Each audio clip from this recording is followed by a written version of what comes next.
Depuis les universités des mairies de l'Ouest parisien à Port-Marly, merci de nous rejoindre à nouveau. Aujourd'hui, 13 octobre, les collectivités et leurs partenaires se réunissent pour évoquer différentes problématiques auxquelles ils font face au quotidien. Nous allons aborder l'une d'entre elles au cours de la prochaine demi-heure.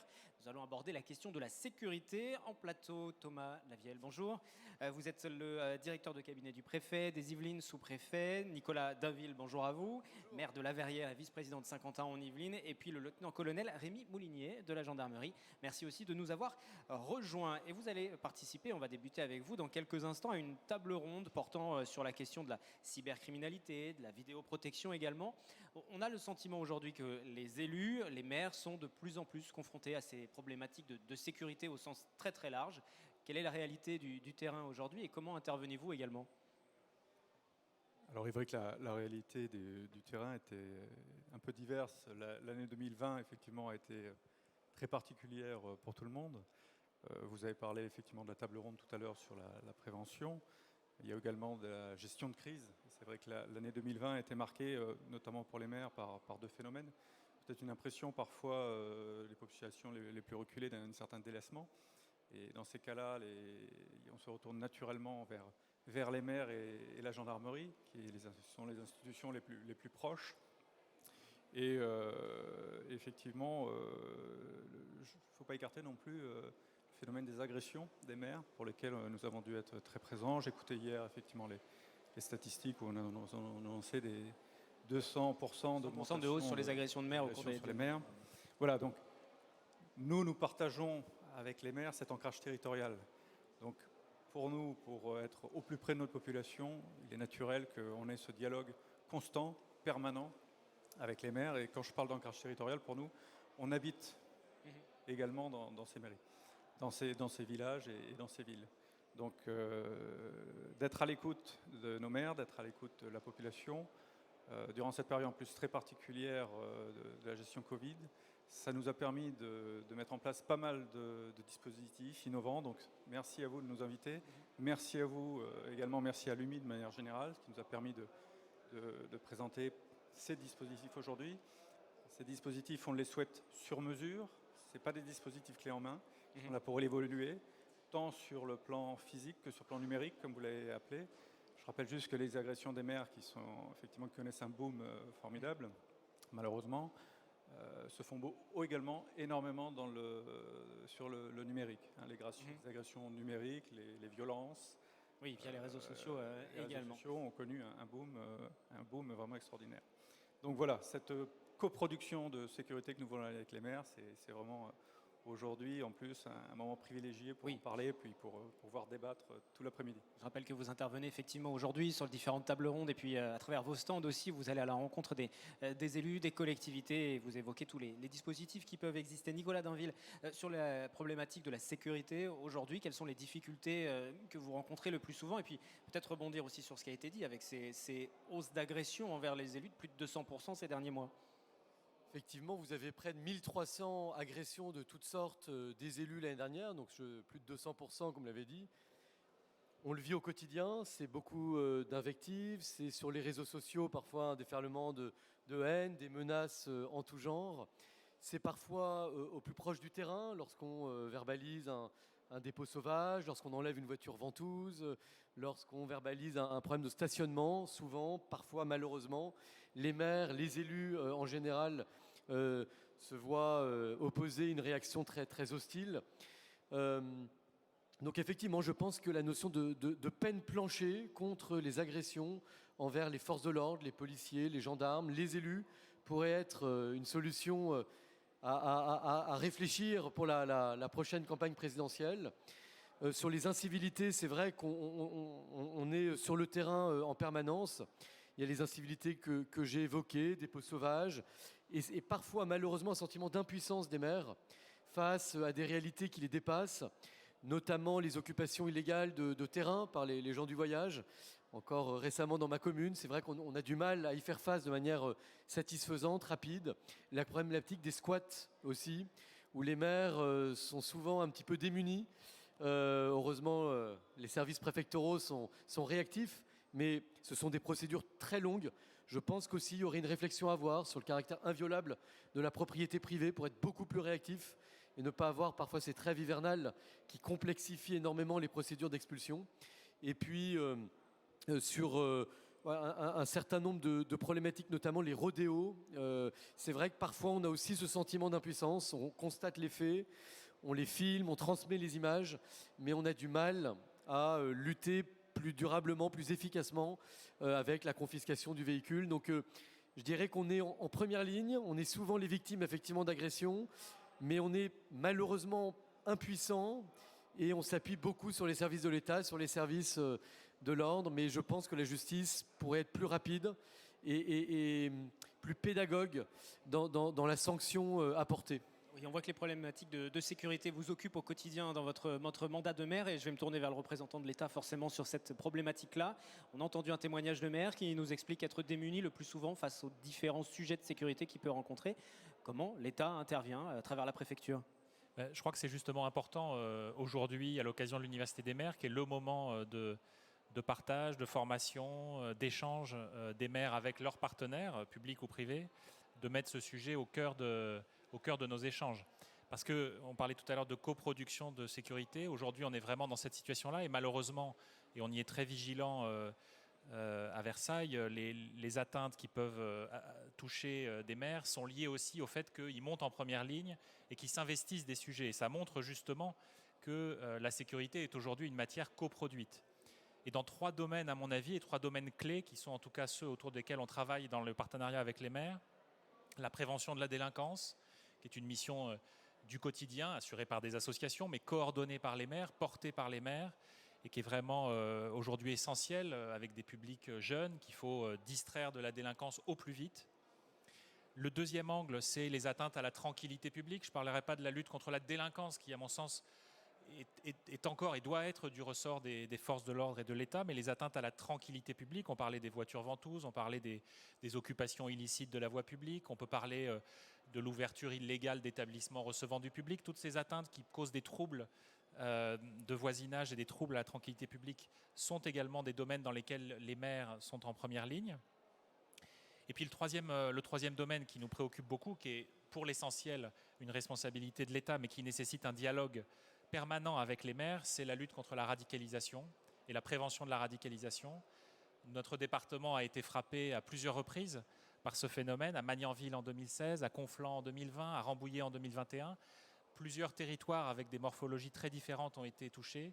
Et donc dans cette matière-là, à la fois sur la lutte contre la radicalisation violente, mais aussi contre ce qu'on a appelé le séparatisme, c'est-à-dire le communautarisme exacerbé, le refus des valeurs de la République, on a besoin d'un dialogue permanent avec les maires pour signaler des situations difficiles et ensuite pour échanger sur des structures qui nous paraissent devoir être accompagnées pour rentrer, disons, dans le giron républicain. On va revenir sur cette thématique de la radicalisation, sur la prévention en tout cas, puisque vous allez intervenir vous cet après-midi dessus. On va en reparler dans un instant, mais par rapport à aujourd'hui, les dispositifs qui peuvent exister, est-ce qu'ils nécessitent une modernisation de ces dispositifs ? Il y a des nouveaux contrats qui sont mis en place, des contrats de sécurité intégrés par exemple. Est-ce que ça concerne le département des Yvelines ? Est-ce que ça fonctionne ? Qu'est-ce qui manquerait aussi pour que ça puisse fonctionner ? Nicolas Dainville, déjà en tant que maire, aujourd'hui, votre constat et votre demande, c'est quoi ? Plus de moyens, plus de dispositifs, que les choses fonctionnent mieux ? On a l'impression que les choses sont mises en place, mais pour autant, les résultats derrière n'arrivent pas encore.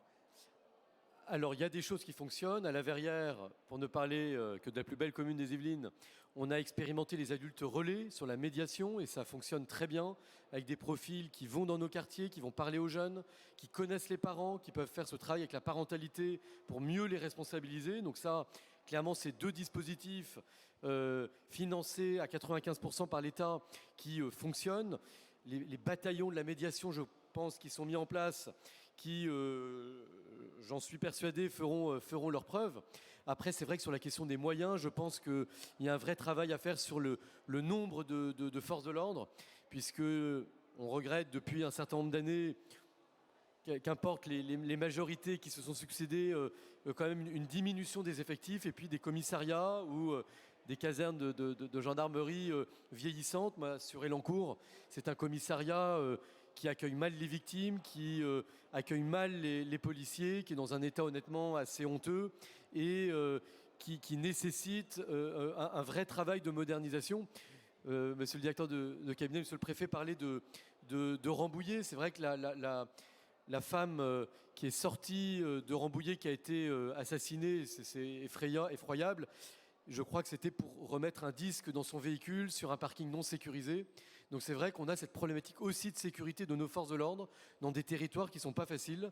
Et donc il faudrait que nos commissariats, nos futurs commissariats, intègrent davantage la sécurité de nos forces de l'ordre et puis puissent accueillir les victimes et nos policiers dans des conditions, je dirais, de travail optimisées. Sur les moyens, l'État y répond, de nouveaux dispositifs sont mis en place, mais est-ce que des agents des forces de l'ordre arrivent en plus? Oui, sur les moyens, on l'a dit, il y a eu une décrue des moyens des forces de l'ordre sur une longue période. Il y a eu un coup d'arrêt qui a été marqué, puisque à la fin de la période qui vient, là, à la fin du quinquennat, des investissements nouveaux ont été faits sur des effectifs qui arrivent dans les Yvelines, puisqu'on a plusieurs centaines de policiers, notamment, de gendarmes aussi, qui vont investir nos commissariats, nos brigades. Le ministre de l'Intérieur a eu l'occasion de communiquer sur le sujet. Mais évidemment, ça ne veut pas dire que c'est suffisant, qu'il faut pas faire plus, qu'il ne faut pas réinvestir. Sur le commissariat d'Élancourt, puisqu'on parle de celui-là, mais c'est vrai de manière générale de pas mal d'implantations. C'est vrai aussi de certaines brigades de gendarmerie qui nécessitent de travaux très lourds. Des choses sont en cours qui vont sans doute insuffisamment vite, mais un nouveau commissariat est en projet à Élancourt, une nouvelle brigade est en projet à Mantes-la-Jolie. Voilà, les choses vont trop lentement, mais nous y travaillons. Du côté de la gendarmerie, justement, sur ce constat, sur les moyens qui peuvent manquer, aujourd'hui, est-ce que vous vous sentez quelquefois un peu démuni? Est-ce que vous dites que les choses vont dans le bon sens aussi quand on entend le représentant de l'État? Alors pour la gendarmerie, c'est vrai que nous avons un sac à dos un peu particulier puisque nous avons toute la partie immobilier qui nous occupe beaucoup. Je dois dire, avec mon expérience de plusieurs groupements, enfin plusieurs départements, que nous avons un accompagnement que je qualifierais de remarquable ici, puisqu'on a beaucoup d'emprises sur lesquelles le conseil départemental est propriétaire. Et je dois dire qu'on a une écoute et un suivi qui est assez exceptionnel et qu'on doit souligner. Monsieur le directeur rappelait le cas de Mantes-la-Jolie. Je sais que Monsieur le Président Bédier est particulièrement attentif à ce dossier. Vous évoquiez Rambouillet. On a eu la chance d'avoir un plan particulier de protection de l'emprise de la compagnie qui est juste en face du commissariat où malheureusement notre collègue est décédé. Et nous avons d'autres projets effectivement. Donc les feux sont quand même bien poussés sur le plan de l'immobilier. Sur le plan des effectifs, nous ne sommes pas non plus le groupement le plus à plaindre. Pour une question aussi assez bête, c'est que le groupement des Yvelines pour la gendarmerie est assez attractif. Ce qui peut parfois poser souci, c'est l'encadrement dit intermédiaire, les cadres. Et ça, c'est à nous de les former, de les fidéliser et puis qu'ils soient effectivement réactifs. Voilà, donc il y a beaucoup de choses, beaucoup de travail qui est toujours en place, toujours en cours. On parlait du dialogue avec les maires, il compte beaucoup. Notre présence ici, c'est la journée pour nous et qu'il ne faut pas rater, puisque c'est aussi grâce aux maires, grâce aux élus, que tout cela est possible. Deux thématiques pour terminer, pour évoquer lors de cette table ronde, de ce plateau pour TV78, toujours depuis Port-Marly, la question de la cybercriminalité, justement, parce que vous allez intervenir dessus dans quelques instants cet après-midi ici au complexe Pyramide. Aujourd'hui, les collectivités connaissent des formes nouvelles de délinquance. On a vu dans les Yvelines aussi, des communes, les sites internet sont piratés, attaqués. Là aussi, c'est de nouvelles missions pour les élus et pour les maires. Quel message vous faites passer et quel dispositif existe? Alors, déjà, il y a un constat. Il y a deux constats même. La gendarmerie a investi, bien sûr, depuis un moment, le champ de la cybercriminalité. C'est-à-dire que nous avons un commandement du numérique, nous avons des enquêteurs spécialisés donc qui font la chasse aux cybercriminels. Au sein du département, au sein de la section de recherche de Versailles, il y a des cellules spécialisées qui travaillent là-dessus. Il y a eu un deuxième effet, on parle de gestion de crise. La crise Covid aussi nous a appris beaucoup face parfois effectivement aux difficultés qu'ont eu les mairies à relancer leur système informatique. Donc on a été amené à proposer l'an dernier un programme innovant d'hygiène de leur bureau, puisque nous avions des personnels NRBC qui ont pu effectivement donner quelques conseil de gestion de l'hygiène des bureaux dans le cadre du Covid pour rouvrir effectivement les mairies ou certains centres. Et également, nous avons proposé les premières marches d'une hygiène informatique. Quels sont les bons réflexes effectivement à avoir, à conserver. La première étape, surtout que dans nos 180 mairies en zone gendarmerie, il n'y a pas toujours des services, peut-être comme monsieur le maire à la Verrière, qui a des services peut-être un peu plus conséquents pour gérer ce type de difficultés. Donc pour la gendarmerie, effectivement, on a fait cette offre de services d'hygiène tant physique que matériel et numérique. Et ce principe a prospéré puisque avec le soutien de l'AMF, maintenant nous avons un programme bien complet et effectivement un accompagnement très appuyé de mairie. J'invite d'ailleurs à la table ronde de 15h où on aura quelques illustrations des outils qu'on propose aux maires. Voilà, vous avez peut-être suivi aussi le problème qu'il y a eu à Mairie d'Angers, effectivement, où il y a eu une attaque cyber qui a paralysé les services de la ville. Donc c'est vrai que ce réflexe de sécurité numérique doit vraiment irriguer un peu la réflexion de nos maires et nous nous y ployons en donnant quelques outils déjà dès les premiers instants pour nos maires. Pour la question de la cybercriminalité, en tout cas des difficultés de sécurisation de tous ces réseaux Internet, sur la ville de la Verrière par exemple aussi, c'est une problématique réelle? Bien évidemment, alors c'est vrai que nous on est une petite commune, donc on a peu de moyens, on essaie de travailler beaucoup en coopération avec 50 ans en Yvelines, les intercommunalités, mais c'est vrai que c'est un vrai risque qui n'épargne aucune entité, entreprise, collectivité. La ville de Baltimore aussi qui a connu une attaque d'une ampleur très très importante. Donc effectivement, on sensibilise, on essaye de se protéger au maximum et c'est un risque qu'on prend en compte.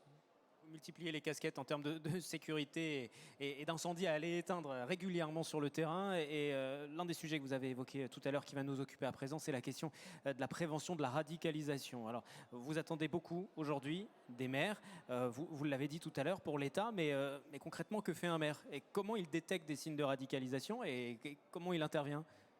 Alors, sur le sujet de la radicalisation, dans le sujet de la radicalisation, il y a deux sous-ensembles. Il y a le sujet des personnes radicalisées à potentialité violente, des personnes qui sont susceptibles de passer à l'acte et de commettre un attentat. Ces personnes-là sont suivies par des services de l'État. Le maire n'a pas de rôle dans le suivi de ces personnes-là. Il a un rôle dans la détection, et je vais y revenir. Et puis il y a un deuxième ensemble qui est, je le disais, la lutte, la prévention contre le séparatisme, le communautarisme exacerbé, l'idée que on se soustrait aux activités de la collectivité, aux activités associatives pour vivre en vase clos et se renfermer aux règles de la République. Et le maire, dans cette lutte cette prévention contre la radicalisation, donc de ces deux éléments, le maire, il a un rôle dans la détection. Le maire connaît ses familles. Le maire les connaît par l'école, il les connaît par les activités périscolaires, il les connaît par le tissu associatif. Et donc, il a des capteurs fins que n'ont pas des services de renseignement, des services de police, des services de gendarmerie, qui eux aussi connaissent le terrain, mais sans doute pas avec la même finesse individuelle, puisque, encore une fois, le maire va inscrire les enfants à l'école et va les connaître individuellement. Ce qui veut dire que, par exemple, un enfant qui, à l'école primaire, va tenir des propos qui ne sont pas de son âge ou qui sont déplacés, ou à la suite d'un attentat, des propos déplacés, ça pose une question, pas sur l'enfant, mais ça pose une question sur l'environnement familial dans lequel il se trouve. Et ça nécessite des remontées d'informations, évidemment par l'éducation nationale, mais aussi par le maire. Le deuxième rôle des maires en la matière, c'est un rôle de prévention. C'est-à-dire qu'au-delà de ces situations individuelles, il y a la nécessité aujourd'hui de lutter contre le complotisme sur les réseaux sociaux, lutter contre la diffusion de fausses informations, promouvoir le bon rapport à l'image chez les jeunes et à la vidéo, toutes sortes de choses qui peuvent contribuer à une auto-radicalisation des jeunes face à des vidéos sur Internet. Le maire, là aussi, dans son rôle d'interface avec le tissu associatif, a un rôle de prévention. Et puis, troisièmement, le maire a un rôle dans la prise en charge sociale, éducative, de jeunes qui sont en risque de radicalisation. Je parlais tout à l'heure de l'exemple d'un enfant qui serait placé dans un contexte familial sensible. Évidemment, avec ce qu'on évoquait, la présence sur le terrain, la présence de travailleurs sociaux, la présence de médiateurs. Il y a une capacité d'intervention et de suivi de ces familles pour essayer, tant que faire se peut, de les sortir du risque de radicalisation. Sur votre commune, dans votre mairie, les éducateurs, médiateurs sont sensibilisés à ces questions-là? Est-ce que vous intervenez? Est-ce que vous avez déjà eu des échanges aussi avec la préfecture? Alors c'est vrai que nous, notre commune, on est limitrophe à Trappes, qui a malheureusement connu une vague de départ pour la zone irako-syrienne. Plus de 80 jeunes, 67 officiellement. Il y a la problématique des retours. Donc c'est vrai qu'il faut qu'on travaille ensemble, de manière coordonnée, tous les services, pour détecter des signaux faibles. Sur la Verrière, je dirais que ça se passe plutôt bien. C'est vrai qu'avec les médiateurs qui ont été formés aussi à tous les enjeux de laïcité, on a eu une formation de la préfecture à la fois pour nos médiateurs mais aussi pour nos agents. Donc on est formés sur ces enjeux-là, sur ces valeurs-là, et peut-être mieux armés qu'auparavant pour détecter des signaux faibles. Et effectivement, travailler de concert avec les services de la préfecture, les services de l'État. On a des points réguliers, on a les groupements opérationnels partenariaux tous les mois avec la police nationale. On a des contacts quasi quotidiens avec les services de l'État. On a la chance d'avoir la déléguée du préfet dans notre ville. Donc je dirais que ça se passe plutôt bien, avec une coordination de l'ensemble des acteurs, qu'ils soient de l'État ou qu'ils soient locaux. Et on a envie que cette collaboration continue. Est-ce que, pour conclure, la sécurité au sens très large, on a parlé radicalisation, on a brossé le tableau assez large de cette problématique. Est-ce que la question de la sécurité est l'un des enjeux principaux de ce mandat de maire? Bien évidemment, nous, c'était un ras-le-bol des habitants sur une situation qu'ils jugeaient trop laxiste, une volonté de remettre des règles claires qui soient appliquées, les mêmes pour tous, qu'importe le degré de parenté ou de connaissance avec l'individu. On a une vraie difficulté sur le recrutement des policiers municipaux. On a, je crois, près de 1500 postes non pourvus en Île-de-France. Et c'est une vraie difficulté pour les petites communes, avec des postes qui sont pourvus dans les grosses communes, qui savent mettre les moyens, qui savent jouer parfois sur les heures supplémentaires pour payer davantage les agents, qui savent aussi avoir les moyens pour les armer ou pour les accueillir au mieux. Et c'est vrai que c'est une vraie difficulté pour nous, petites communes, d'être attractifs, d'en attirer. Et ça serait un vrai besoin de pouvoir répondre à cette thématique avec des équipes plus étoffées. On a la chance d'avoir nos médiateurs, mais il faudrait maintenant qu'on mette l'axe sur la police municipale, et c'est ce à quoi on s'attelle. Très bien, mais justement, je vais peut-être vous faire réagir sur la police municipale tout de même. On entend ce manque de moyens. L'État peut aider, intervenir Alors, l'État peut aider sur les aides à l'équipement, ça il le fait régulièrement. On le fait avec la commune de la Verrière, avec plein d'autres communes. L'État peut aider en simplifiant, alors ce n'est pas l'État préfectoral, mais l'État national, en simplifiant, je pense, les règles qui s'attachent à l'équipement des polices municipales, la possibilité pour eux d'agir. Il faut sans doute simplifier davantage les règles qui permettraient de recruter plus vite, de recruter plus simplement et effectivement d'armer plus vite nos polices municipales. Très bien, merci beaucoup à tous les trois d'avoir participé à ce plateau. Je vais vous libérer puisque nous sommes en direct et dans quelques minutes, vous allez rejoindre différentes tables rondes. Merci de nous avoir suivis sur TV78 pour ce plateau depuis Port-Marly.